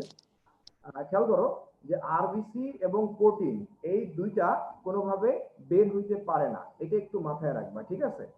আর এই যে গরুমের কৌশিক চাপ, এটা তোমার খুব একটা জানার দরকার নেই, তারপরে বলে দিই। দেখো, ওর চাপ হইলো যে 75, আর রক্তের আর তরলের চাপ হইলো যে 30 এবং 20, দুইটা মিলে হয় কত? 50। খেয়াল করো, এই যে এই 75 থেকে 50 বাদ দিলে 25 মিলিমিটার মার্গারি থাকে না? এর জন্যই এই 25 মিলিমিটার মার্গারি চাপের জন্যই বেসিক্যালি কি হয়ে থাকে, এই 25 মিলিমিটার মার্গারির জন্যই বেসিক্যালি এই যে ছাকনটা এটা হয়ে থাকে। এটা তুমি মনে রাখবা যে 25 মিলিমিটার মার্গারি পার্থক্যের কারণেই ছাকনটা হয়ে থাকে, ঠিক আছে? নির্বাচনমূলক পুনঃশোষণ এই যে কোথায় কোথায় হয় দেখো, আমি এইমাত্র দেখাই আসছি, সেই জিনিসগুলো দেওয়া আছে। আর সক্রিয় ক্ষরণ এখানে কি কি হয় দেখো, ডিস্টাল নালিকা থেকে এই এই জিনিসগুলা বের হয়ে যায়, মূত্র বেসিক্যালি বের হয়ে যায়, সেটাকে আমরা সক্রিয় ক্ষরণ বলে থাকি। এবার চলে যাও, ডেইলি আমাদের মূত্র তৈরি হয় 500 ml থেকে 2.5 ml পর্যন্ত। কত? 500 ml থেকে 2.5 ml পর্যন্ত। এই যে মূত্রের যে বর্ণ, এটার জন্য দায়ীকে ইউরোক্রোম। মূত্রের বর্ণের জন্য দায়ীকে, মূত্রের বর্ণের জন্য দায়ী হলো ইউরোক্রোম। আর গন্ধের জন্য দায়ী হলো ইউরিনোড, মনে থাকবে, গন্ধের জন্য দায়ীকে ইউরিনোড, ঠিক আছে? ওকে, খেয়াল করো, এখান থেকে এই জিনিসটা একটু মাথায় রাখবা। আপেক্ষিক গুরুত্ব একের চেয়ে বেশি, অর্থাৎ মূত্র হইলো পানির চেয়ে ঘন বেশি হয়ে থাকে। পিএইচটা কত? 5 থেকে 6.5, এটা নিজেরা পড়ে নিবা। আর ডায়োরিটিক পদার্থ কি? যেই সব জিনিস মূত্রের পরিমাণটা বাড়াইয়া দেয়। মূত্রের পরিমাণ বাড়ায় কি? বিভিন্ন ধরনের জুস, লবণাক্ত পানি, চা, কফি, এই জিনিসগুলো হলো ইউরিনয়েড, ঠিক আছে? সরি, ডাইউরেটিক্স, এটা একটু মাথায় রাখবা, ঠিক আছে? দ্যাটস ইট, এখান থেকে এগুলো মনে রাখলেই আমাদের জন্য যথেষ্ট, আর তেমন কিছু দেখা নাই। এখানে আসো, এটা পড়তে হবে তোমাদের। কি কি পড়তে হবে আমি একটু বলে দিই, হ্যাঁ, বেশি ইম্পর্টেন্ট যেগুলা: urea, uric acid, creatinine, creatine. এই ক্রিয়েটিনিন এবং ক্রিয়েটিন, ক্রিয়েটিন একটু খেয়াল করো, বেসিক্যালি ক্রিয়েটিন এইটা ভাইয়া ক্রিয়েটিনিন তৈরি হয়, মন থাকবে। ক্রিয়েটিন এইটা ভাইয়া ক্রিয়েটিনিন তৈরি হয়, এটা একটু মাথায় রাখবা, হ্যাঁ? এটা একটু, এটা যাতে কোনোভাবে ভুল না হয়। এই জন্য দুইটার আলাদা করে পার্সেন্টেজটা তোমার মনে রাখতে হবে, ঠিক আছে? যেগুলো আমি দাগাইলাম এগুলো কোনোভাবে ভুল করবা না, আর এগুলো মনে রাখতে পারো আর না পারো, যেগুলো দাগাইছি এগুলো কোনোভাবেই ভুল করা যাবে না। এবার আসো অসমো রেগুলেশন, এইটা এখান থেকে পড়বো না, তুমি আমি আলোচনা করে পড়বো, হ্যাঁ তোমরা আমরা আলোচনা করে পড়বো, এটা মিলাই নিবা পরে। আমি ভিডিওটা অন করে আমরা একটু আলোচনা করি, ঠান্ডা মাথায় খেয়াল করবা, খেয়াল করো, আমরা খেয়াল করবা এখানে হাবিজাবি অনেক কিছু লিখছে, এত কিছু তোমরা আউড়ায় ফেলবে, আমি সোজা বাংলায় বলে দিই, হ্যাঁ। ধরো তোমার দেহে কোনো কারণে পানির পরিমাণ কমে গেল, তোমার দেহে কোনো কারণে পানির পরিমাণ কমে গেল, তখন এই সিগন্যালটা আমাদের ব্রেনে যাবে। ব্রেনে কোথায় যাবে? হাইপোথ্যালামাসে, যে বস পানি কিন্তু কমে গেছে। তখন হাইপোথ্যালামাস পিটুইটারিকে সিগন্যাল দেয় পানি কমে গেছে, তাড়াতাড়ি বাড়া। তখন পানি কি করে, সরি পিটুইটারি কি করে জানো? এডিএইচ হরমোনটা ক্ষরণ করে। এডিএইচটা রক্তের মাধ্যমে ভাসতে ভাসতে কিডনিতে আসে, কিডনিতে আইসা কি করে? কিডনিতে আইসা ও কিডনির যে টিউবিউল আছে না, ওর ভেদ্যতা বাড়ায় দেয়।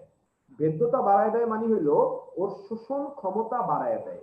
খেয়াল করো, ঠিক আছে? কি করে? শোষণ ক্ষমতা বাড়ায় দেয়। শোষণ ক্ষমতা বাড়ায় কিভাবে? যে আগে ধরো নির্বাচনমূলক কোনো শোষণ হইতো না, সেইটা আগের চেয়ে বাইরে যাবে। খেয়াল করো, কোনটা জানো? শুধুমাত্র সোডিয়াম এবং পানি। তাহলে এডিএইচ কি করে চ্যাট বক্সে জানাও? কিসের পূর্ণ শোষণ বাড়ায় চ্যাট বক্সে জানাও? স্পেশালি পানি, স্পেশালি পানি। তাহলে এডিএইচ কার পূর্ণ শোষণ বাড়ায় দেয় চ্যাট বক্সে জানাও, চ্যাট বক্সে জানাও। পূর্ণ শোষণ কারটা বাড়ায়? পানি, পানি কোনোভাবে বলবা না। তাহলে এডিএইচ আইসা কি করলো? পানির পূর্ণ শোষণ বাড়ায় দিল। তাহলে কি আমাদের বডির ভিতরে পানির পরিমাণটা বাড়লো? যেহেতু বডিতে পানি বাড়ছে এর মানে কি মূত্রের ভিতরে পানি কমে যাবে। তাইলে মূত্রটা কেমন হবে বলতো? গাঢ় হবে। এখন বলো এই যে মূত্রটা গাঢ় হইলো এটা কি খারাপ? এই যে মূত্রটা যে গাঢ় হইলো এটা কি খারাপ? না, এটা খারাপ না। এটা আমাদের বাঁচানোর জন্য একটা মেকানিজম। এটা আমাদের সিগন্যাল যে তুমি কিন্তু পানি কম খাইছো, তোমার পানি খাইতে হবে। এটা আরেকটা উপকার আছে, ধরো তুমি মরুভূমিতে গেলা, তো মরুভূমিতে যে পরিমাণ গরম, ওতে তো তোমার দেহে পানি আছে কয় লিটার? 4-5 লিটার। সব তো একদিনই বের হয়ে যাওয়ার কথা, তুমি একদিনে মরে যাওয়ার কথা, কিন্তু মরতেছো না। কারণ কি? এই যে আল্লাহ এডিএইচ হরমোনের মাধ্যমে তোমারে বাঁচায় রাখতেছে, ঠিক আছে? যখন তুমি পানি শূন্যতায় থাকো, পানি পাও না, তুমি অনেকদিন খাইতে পারতেছো না মরুভূমিতে যায়া, তখন তোমাকে আল্লাহ এডিএইচ হরমোনের মাধ্যমে বাঁচায় রাখে। আমি ক্লিয়ার? তাহলে এডিএইচ কি হলো? তোমার দেহে যখন রক্ত কমে যায় তখন অসমো রিসেপ্টর এটা বুঝতে পারে যে পানি কমে গেছে, সিগন্যাল পাঠায় কাকে? হাইপোথ্যালামাসকে। হাইপোথ্যালামাস পিটুইটারিকে বলে পানি কমে গেছে, পানি বাড়া। তখন পিটুইটারি এডিএইচ কে ক্ষরণ করে। এডিএইচ কিডনিতে যায় কি করে? পানির শোষণ ক্ষমতা বাড়ায় দেয়। তখন পানি আর বাইরে হইতে পারে না, পানি সব দেহের ভিতরে থাইকা যায়। তখন মূত্রের ভিতরে কি বজ্র বেশি থাকে, এই জন্য মূত্রটা কি হয়? হলুদ হয় প্রচুর পরিমাণে। এই জন্য প্রচুর পরিমাণে কি হয়? হলুদ হয়, যেটাকে হাইপারটোনিক বলি আমরা। কি বলি আমরা? হাইপারটোনিক। আবার খেয়াল করো, যদি কোনো কারণে আমাদের দেহে পানির পরিমাণ প্রচুর বাইরে গেল, যে প্রচুর পরিমাণে পানি বাইরে গেছে, পানি খাইতে খাইতে তুমি 4-5 লিটার করে তুমি পানি খাইতেছো, তখন কি হবে? তোমার অসমো রিসেপ্টর সিগন্যাল দিবে, বস দেহে প্রচুর পানি, দেহে প্রচুর পানি, পানি বাইরে করে দিতে হবে, কিছু একটা করেন। তখন হাইপোথ্যালামাস কি করে জানো? পিটুইটারিকে বলে এই থাম, আর এডিএইচ পাঠাইস না, পানি বেশি হয়ে গেছে, ওগুলোকে বাইরে করে দিতে হবে। যখন এডিএইচ আর বের হয় না, তখন কি হইলো? কিডনিতে আর এডিএইচ নাই, তখন পানিকে ধরে রাখার কেউ আছে বলো? তখন পানিকে যে ধরে রাখবে এমন কেউ আছে কিডনির ভিতরে? না, নাই। তখন কি হবে জানো? কিডনি আর পানি ধরে রাখতে পারবে না, পানি প্রচুর পরিমাণে মূত্রের সাথে বের হয়ে যাবে। তখন পানিটা, মূত্রটা কি হালকা হয়, মূত্রের ভিতরে পানি বেশি থাকে, ওই জন্য ওইটাকে আমরা বলি হাইপোটনিক মূত্র। মনে থাকবে, সেটাকে আমরা কি বলি? হাইপোটনিক মূত্র। এই পুরো ব্যাপারটা হলো অসমো রেগুলেশন। তোমরা কি বুঝতে পারছো? যদি বুঝে থাকো চ্যাট বক্সে একটু সি দিয়া জানাও যে ভাইয়া বুঝছি। যদি অসমো রেগুলেশন বুঝে থাকো চ্যাট বক্সে একটু সি দিয়া জানাও যে বুঝছি। ওকে, গুড। এই জিনিসটাই এখানে লেখা আছে, একটু কমপ্লিকেটেড করে তোমরা নিজেরা পড়ে নিবা। ওকে, ওকে, দ্যাটস ইট। তো এখানে অনেক কথা লেখছে, তোমরা কনফিউজড হবা না, কনফিউজড হওয়ার কিছু নাই। সহজ জিনিস। ওকে, 2 পৃষ্ঠার পর আমি বলে দিলাম 1 মিনিটের ভিতরে। ওকে, এবার আসো সোডিয়াম এই পরিমাণটা কিভাবে কমায়। ধরো তোমার রক্তে সোডিয়াম কমে গেল, রক্তে সোডিয়াম কমে গেলে কি হবে, চাপ এবং আয়তন দুইটাই কমে যাবে, কারণ সোডিয়াম এবং পানি একসাথে কমে। তখন কি হবে জানো, যখন সোডিয়াম কমে যায় তখন রেনিন এনজাইম ক্ষরিত হয়। কি হয়? রেনিন। এখন তোমার কাজের জন্য দরকার এনজিওটেনসিন, কিন্তু তোমার বডিতে আছে এনজিওটেনসিনোজেন। জেন মানে কি? ইনঅ্যাক্টিভ। এটাকে এনজিওটেনসিন বানাইতে হবে। এই কাজটা কে করে? রেনিন। তাহলে রেনিনের কাজ কি? এনজিওটেনসিনোজেনকে এনজিওটেনসিন করা। এই এনজিওটেনসিন কিডনির উপরে যে অ্যাড্রিনাল কর্টেক্স থাকে না, সেখান থেকে অ্যালডোস্টেরন হরমোন ক্ষরণ করে। অ্যালডোস্টেরন হরমোন যায় কোথায়? ডিস্টাল কনভলিউটেড টিউবিউলে। ডিস্টাল কনভলিউটেড টিউবিউলে যায়, সোডিয়ামের পূর্ণ শোষণ বাড়ায় দেয়। তাহলে খেয়াল করো, এটার দিকে তাকানোর দরকার নাই, আমার কথা শুনো, আমার কথা শুনো, হ্যাঁ আমার কথা শুনো। যে ধরো সোডিয়ামের পরিমাণটা কমে গেল, খেয়াল করো, সোডিয়ামের পরিমাণটা কমে গেল, তখন এই সিগন্যাল যখন জাক্সটাগ্লোমেরুলার কমপ্লেক্সে যায় বৃক্কের, সেখান থেকে রেনিন বের হয়। রেনিন কি? একটা এনজাইম। তো রেনিনের কাজ কি? রেনিনের কাজ হলো এনজিওটেনসিনোজেনকে অ্যাক্টিভ করা। এনজিওটেনসিনোজেন অ্যাক্টিভ করলে কি হয়? এনজিওটেনসিন। আর এনজিওটেনসিনের কাজ কি? এনজিওটেনসিনের কাজ হলো অ্যালডোস্টেরন ক্ষরণ করা। এনজিওটেনসিন যে অ্যাড্রিনাল কর্টেক্সকে খোঁচা দেয়, অ্যাড্রিনাল কর্টেক্স থেকে অ্যালডোস্টেরন বের হয়, অ্যালডোস্টেরন যে ডিস্টাল কনভলিউটেড টিউবিউলে খোঁচা দেয়, তখন ওই যে পানি যেমন বাইর করা বন্ধ করে দিছিল, অ্যালডোস্টেরনের উপস্থিতিতে সোডিয়াম বের হওয়া বন্ধ হয়ে যায় এবং সোডিয়াম পূর্ণ শোষণ হয়। তখন সোডিয়ামের পরিমাণটা স্বাভাবিক হয়ে যায়। এইভাবে সোডিয়ামের মাত্রাটা নিয়ন্ত্রিত হয়ে থাকে। ওকে, এটা দরকার নাই, আমরা সামনে চলে যাই। বৃক্ক বিকল হয়ে গেল, বৃক্ক নষ্ট হয়ে গেল। বুড়াকালে বৃক্ক নষ্ট হয়ে যেতে পারে না? কিডনি নষ্ট হয়ে যেতে পারে না? যদি বুড়াকালে কিডনি নষ্ট হয়ে যায়, সেই ক্ষেত্রে আমাদের কি করতে হবে? অনেকগুলা ব্যাপার করতে পারি আমরা। খাওয়া দাওয়া নিয়ন্ত্রণ করতে পারি, ডায়ালাইসিস করতে পারি, আর যদি বেশি সমস্যা হয় তাহলে কিডনি ফালাই দিয়ে নতুন কিডনি লাগাইতে পারি। মনে থাকবে? এবার আসো বিশেষ তথ্যটা আমরা একটু দেখে নিবা।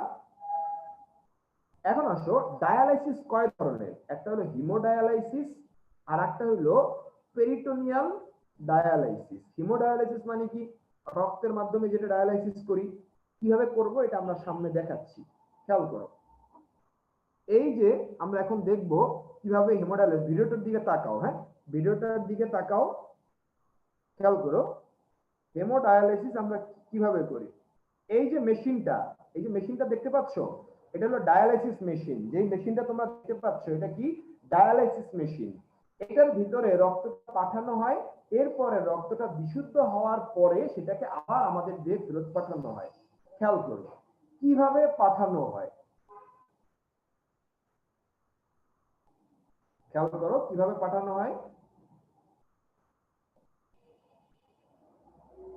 স্ক্রিনের দিকে তাকায় থাকো, এখানে আমরা দেখব কিভাবে পাঠানো হয়ে থাকে।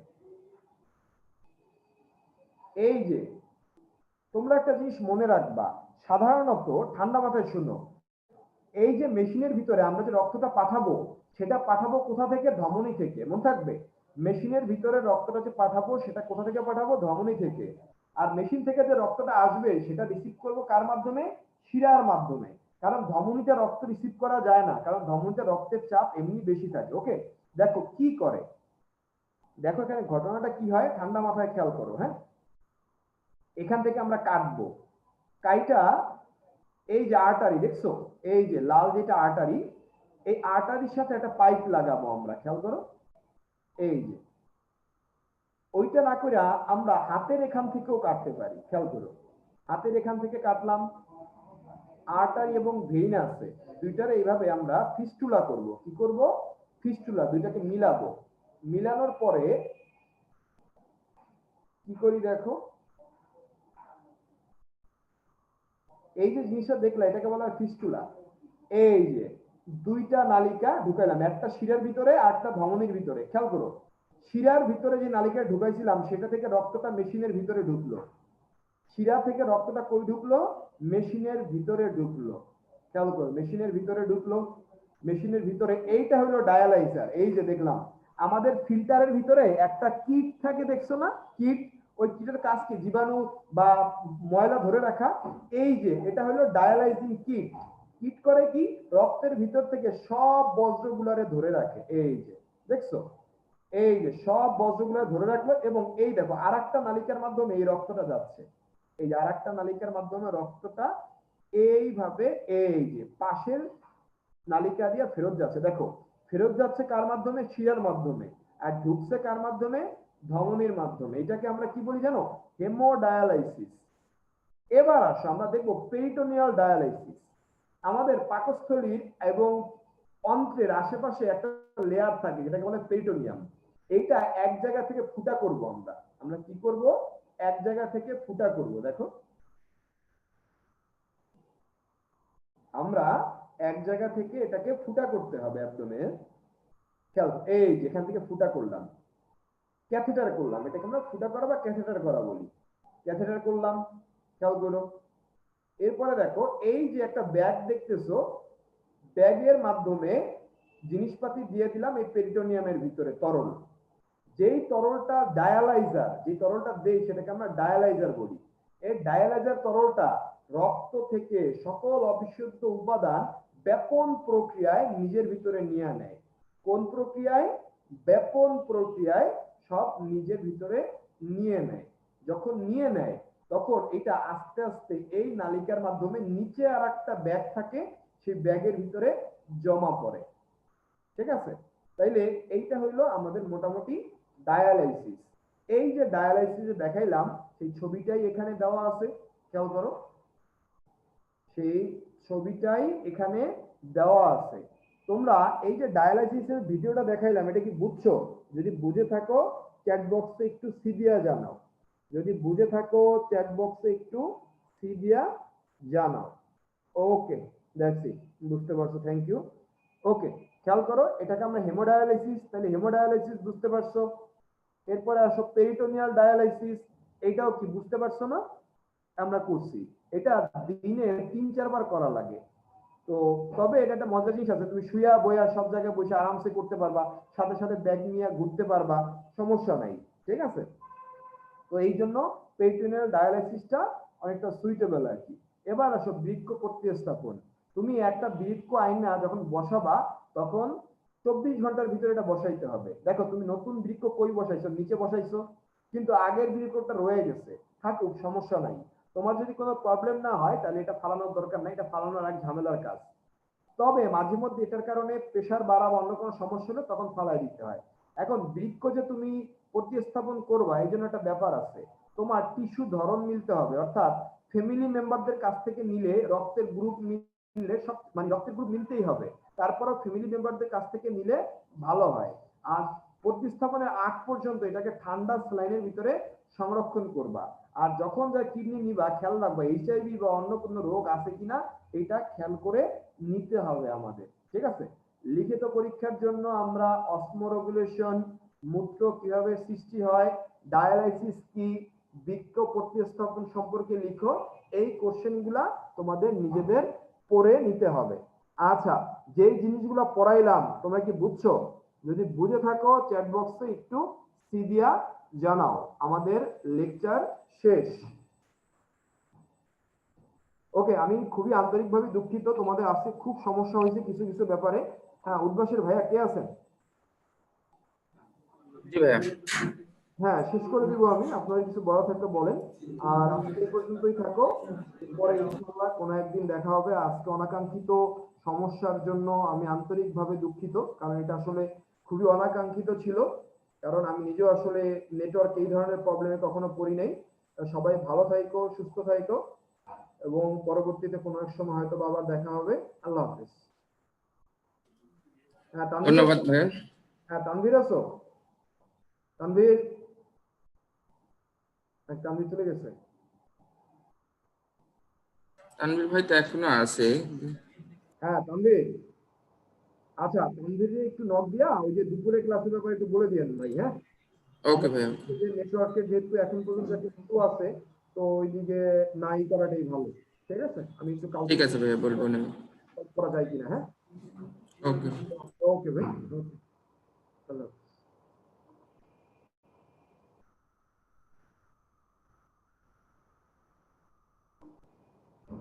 ওকে ভাইয়া, সবাইকে ধন্যবাদ তোমরা যারা ধৈর্য সহকারে ক্লাস করছো। একজন জানতে চাইছো বাকি বইগুলো কবে দিবেন। ভাইয়া বাকি বইগুলো রেডি হলে আমরা তোমাদের এসএমএস এ জানিয়ে দেওয়া হবে। ওকে, ক্লাস শেষে ডেইলি এক্সামটা দিয়ে দিও আর নেক্সট ক্লাসের জন্য প্রস্তুতি রাখো। আল্লাহ সবাইকে ভালো রাখো।